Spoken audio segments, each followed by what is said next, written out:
안녕하세요, 류수입니다. 오늘은 제가 강남 부자들이란 책을 가져왔어요. 네, 강남 부자. 어떤 사람들일까요? 여기 벌써 금으로 된 이렇게 사과가 보이죠? 네, 금수저 집안에 그런 사람들이 모여 사는 동네가 강남 부자일까? 네, 이 책은요, 그런 사람들은 다 뺐고요. 자신의 힘으로 노력해서 항상 도전해서 된 부자들만 모아놓은 그런 책입니다. 이 책을 쓰신 분은요, 여기 이렇게 고준석이라는 분인데요. 이분은 부동산 투자자가 아니에요. 부동산 자문가예요. 본인이 직접적으로 투자를 하지 않기 때문에 굉장히 객관적인 눈으로 이 부동산 시장을 바라보고 계세요. 이분의 조언을 듣고 실행을 옮겨서 부를 이룬 사람들의 이야기가 바로 이 책에 담겨져 있어요. 그러면 이분이 어떤 분일까 알려드릴게요. 우선 현재 신한은행 부동산 투자 자문센터장이시고요. 동국대 겸임교수로 계세요. 1994년도에 부동산과 인연을 맺은 후 5년 동안 2,000건의 경매 물건을 취급하셨어요.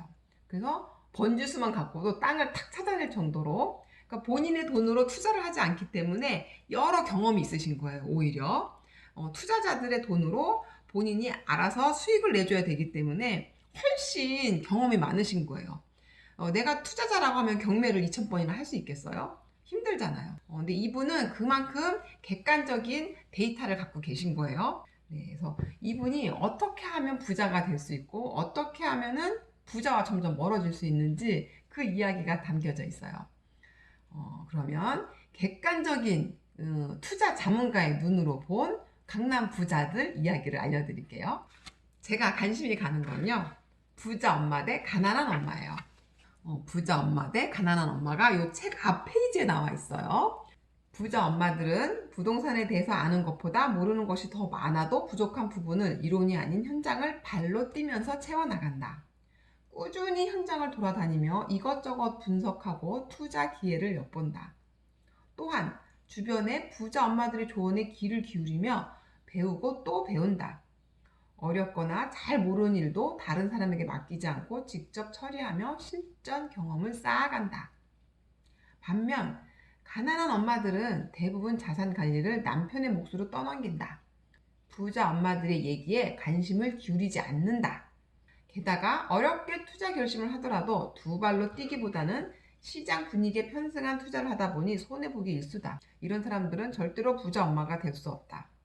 네. 그러니까 부자 엄마들은 막 발로 뛰어다니는데 가난한 엄마들은 그렇지 않고 그냥 그 시장 분위기에 편승해서 오르락내리락 한다는 거죠. 그러니까는 막 올라갈 때 사고 막 내려갈 때 팔던가 집을 못 사는 거예요. 이미 사가지고 있으면 요 내려갔을 때 또 하나 더 사도 되는데 이러지를 못한다는 거죠. 그러면 여기에서 부자 엄마만 나온 게 아니에요. 보면은 부자 아빠 대 가난한 아빠도 나왔어요. 남자분들이 이 얘기를 들으시면 조금 섭섭해 할 수도 있는데, 네, 가난한 아빠가 어떤 아빠인지 알려드릴게요. 대부분의 가난한 아빠들은 한 방이면 된다는 환상에 사로잡혀 있다. 화려한 불빛만을 쫓는 불나방처럼 일확천금을 노리며 주식 투자에 빠져든다. 그들은 아내의 진심 어린 조언에는 핀잔으로 일관하며 부동산은 쳐다보지도 않는다.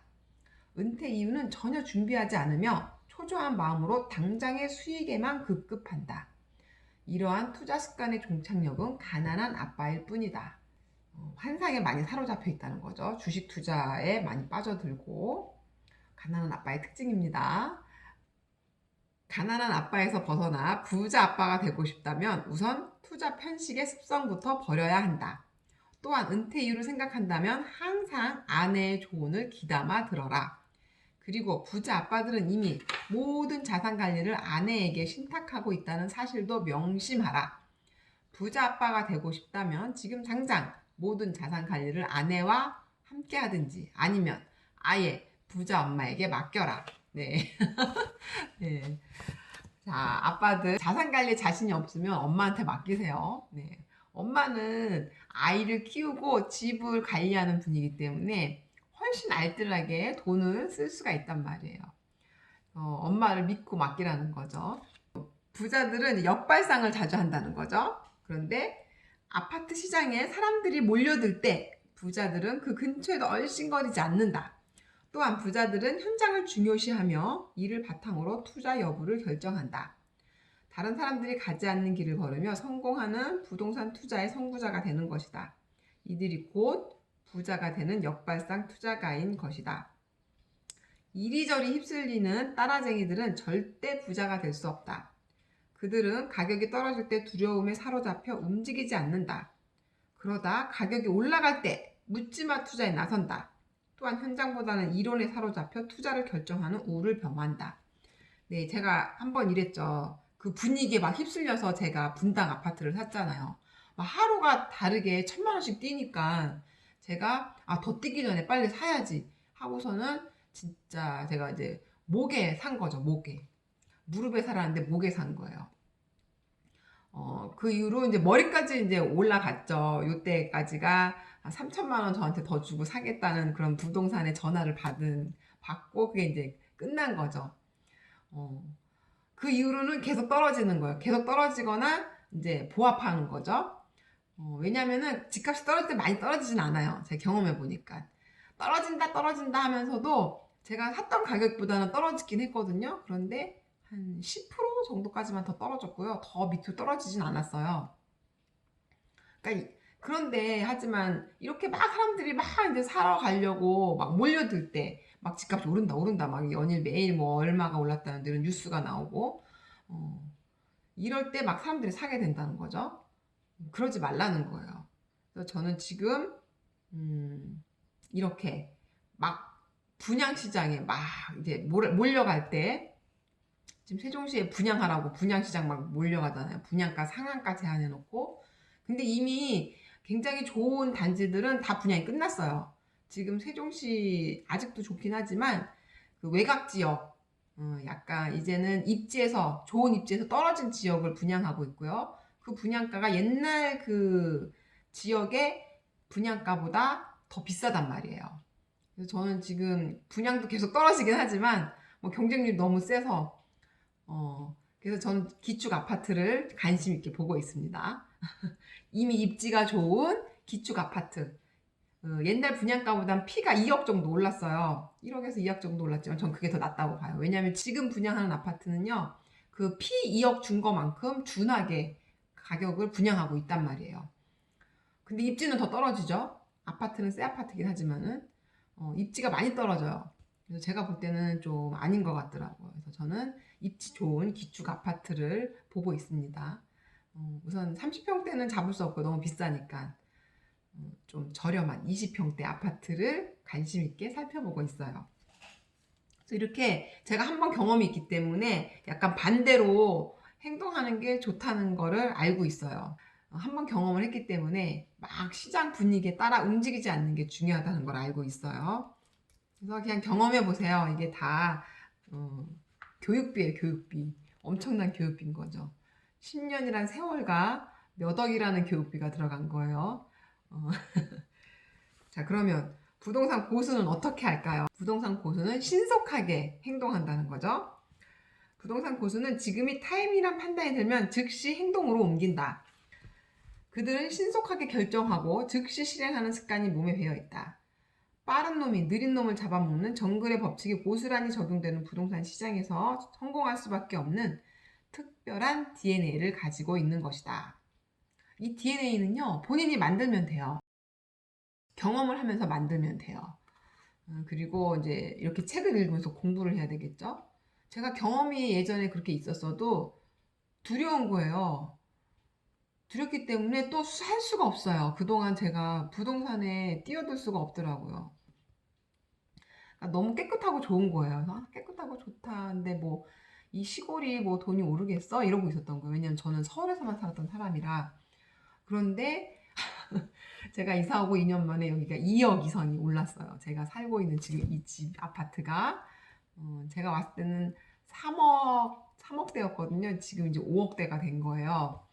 또 배가 아프죠. 네, 그래서 다시 부동산에 대해서 공부를 해야 되겠구나. 내가 이렇게 넉넉히 있으면은 보장받을 수 없겠구나 생각해서 이렇게 다시 공부하고 있는 거예요. 그러니까 이렇게 우유부단하게 갈팡질팡 하지 말라는 거죠. 하수들은 신중함이 필요할 때 빠르게 행동하고 신속해야 할 때 오히려 느리게 행동한다. 바로 제 이야기죠. 신중할 때 빠르게 행동해가지고 목에 산 거예요. 분당 아파트를. 그리고 신속해야 할 때 오히려 느리게 행동한 거죠. 그러니까 세종시에 와서 아파트를 샀어야 되는데 설마 시골이 모르겠어 하고서는 계속 지켜만 본 거죠. 계약 기간 다 찰 때까지. 그러다가 2억이 오른 거죠. 제가 팔고 나면 2억이 뛰고 제가 안 사고 있으면 2억이 오르고 어떤 느낌이신지 알겠죠? 그래서 신속하게 실행해야 한다는 강박관념에 사로잡혀 아무 부동산에서 손을 대서는 안 된다. 반드시 돈을 되는 물건을 정확하고 철저하게 따져본 후 투자해야 한다.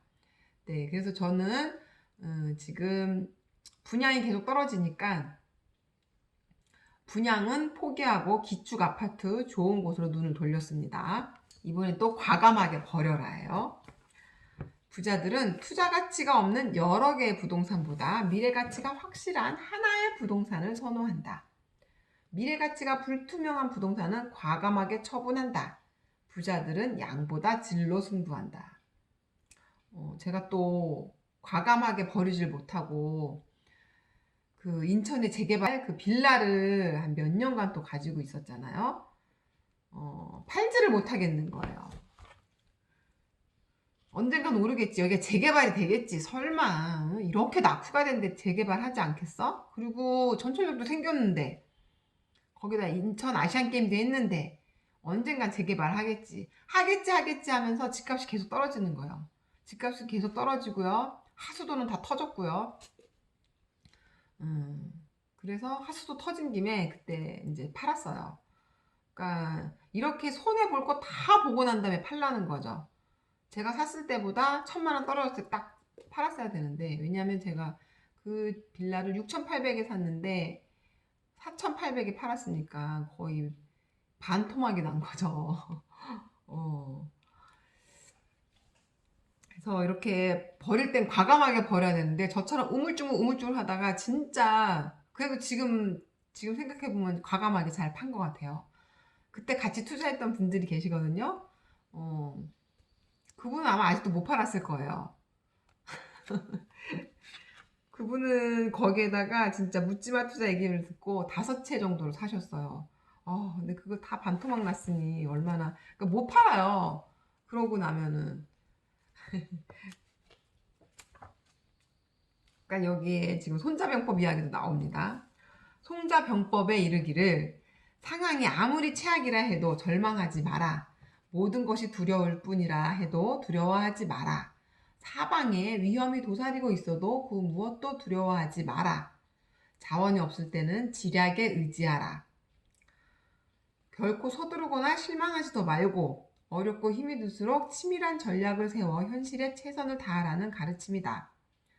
적은 월급을 탓하기보다 적은 월급이라도 알뜰하게 저축하는 방법을 궁리하는 편이 현명하다. 부동산은 반드시 배우자와 공동 명의로 해라. 왜 그럴까요? 부자들은 처음에 집을 살 때부터 소유권을 공동 명의로 한다.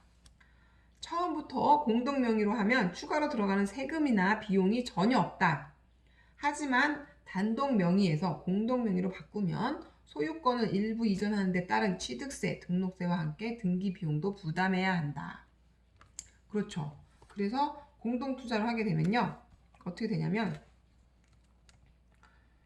주택은 공시가격이 6억 원을 초과하는 경우에 종합부동산 과세 대상이 된다. 결국 부부가 각 6억 원씩 총 12억 원의 상당의 주택을 보유하고 있다면 종합부동산세가 과세되지 않는다는 이야기다. 이래서 부동산 공동 명의가 장점이 많다는 거죠. 한 사람 명의로 하면 6억 이상이 이제 되면은 과세 대상이 되는데 공동 명의로 하면 12억 이상일 때 과세 대상이 되니까 훨씬 세금을 절약할 수가 있죠. 그래서 이런 세테크 얘기도 나오고 있어요. 그래서 여기에 이런 게 있어요. 부자들은 정부의 심한 규제 정책 속에서도 청개구리처럼 뛰어다니며 투자의 기회를 엿본다. 그러나 부동산 하수는 시장에 규제 정책이 쏟아지면 절대로 움직이지 않는다. 그리고 정부의 정책을 있는 그대로 받아들인다. 또한 수요자 우위 시장이 형성되는데도 투자에 나서지 않는다. 이들은 아파트 가격이 올라갈 때 투자하는 잘못된 습관을 가지고 있다. 부자가 되는 사람들은 시대의 변화보다 한 발 앞서가며 매사에 능동적으로 대처한다. 부자들은 절대로 한두 번의 성공에 도취되지 않으며 급변하는 시대의 흐름에 맞춰 새로운 먹잇감을 찾아 나선다. 기억하라. 수십 년 전 도도히 흐르는 한강의 물살을 보며 한강 주변 땅값의 변화를 읽어낸 사람과 읽어내지 못한 사람의 삶이 어떻게 달라졌는지를. 그렇죠. 우리가 그 강남 주변에 그 압구정과 또 동부 이천동 그쪽 주변에 아파트 수십 년 전에는 가격이 비슷했단 말이에요. 강북이랑. 지금은 어때요? 절대로 뛰어들 수가 없죠. 그 한강 주변의 아파트들이 뭐 20억? 20억에도 사기 힘들걸요? 한 20평대 아파트를. 전망 좋고 이런 아파트들. 제가 예전 압구정 그 현대 아파트 그 주변 보니까는 뭐 40억? 40억, 60억 이렇게 써 있는 걸 봤어요. 그래서 저 값이면 웬만한 지방에 건물 한 채도 사겠다 이랬는데 그 주변에 제 말을 들은 분이 그러는 거예요. 저 사람은 이미 건물 한 채 있을 거야. 건물 한 채가 이미 한 채 있을 거라는 거죠. 그러니까 그런 아파트에 산다는 얘기예요. 그래서 지금 이제 강북의 아파트는 얼마일까요? 뭐 한 비싼 게 10억? 한 그 정도 하겠죠. 그러니까 진입할 수가 없는 거예요. 그러니까 부자들은 이렇게 해안을 갖고 있다는 거죠. 그리고 여기서 전세가를 주시해야 돼요. 전세가. 부자들은 전세가의 변동을 주시하며 투자 시점을 포착해낸다. 만약 당신이 전세 시장을 세입자들이 관심 영역으로만 여긴다면 평생토록 부자가 될 수 없을 것이다. 부자들이 전세 시장을 항상 주시하며 민감하게 반응하는 것은 전세금을 올려받기 위해서가 아니라 투자의 잣대로 보기 때문임을 명심하자. 전세가 폭등으로 서민들만 죽어나가는 마당에 무슨 전셋집 투자냐? 그건 돈 많은 부자들이나 해당하는 말 아니냐라고 반문한 사람들이 많을 것이다. 그렇지만 이런 태도로는 절대 부자가 될 수 없다. 처음부터 돈이 많았기 때문이 아니다. 많은 부를 가지고서도 더욱 큰 부자가 되기를 꿈꾸었기 때문이다. 부자가 되기를 꿈꾼다면 그들을 경멸할 것이 아니라 그들만의 투자 패턴과 부자가 되기 위해 노력한 열정을 배워야 한다. 진짜 좋은 알짜인 것 같아요. 부자가 되기 위해서는 그들을 경멸하지 말고 그들이 하는 방법을 따라서 우선 행동해 보라는 거죠. 그리고 그래야 또 부자가 된다는 이야기인 것 같아요. 네, 다시 저도 부자가 되고 싶습니다. 강남에서 학원을 하고 이제 부를 이룩할 뻔했는데 투자에 실패를 하고 투자에 실패를 한 건 아니죠. 그걸 지키지 못한 거죠. 그걸 지킬 수 있는 그런 끈기와 오기와 또 해안을 가졌어야 되는데 그런 걸 못 가졌던 거예요. 막 시장의 분위기에 휩쓸려 가지고 제가 목에 샀어도 그냥 꾸준히 들고 있었으면은 그 2배로 다 수익을 낼 수 있었어요. 근데 이제 너무 불안하고 대출이자가 나가다 보니까는 팔게 된 거죠. 네, 그래서 이렇게 강남 부자를 한번 따라해 보세요. 우리도 강남 부자가 될 수 있습니다. 꿈꾸세요. 절대로 이루어지지 않는 꿈이 아닙니다. 네. 네, 그러면 오늘은 여기에서 마치겠습니다. 저의 영상이 좋았다면 구독과 좋아요 눌러주시고요. 알람 설정 한번 해주세요. 네, 그러면 다음 시간에 또 만나요.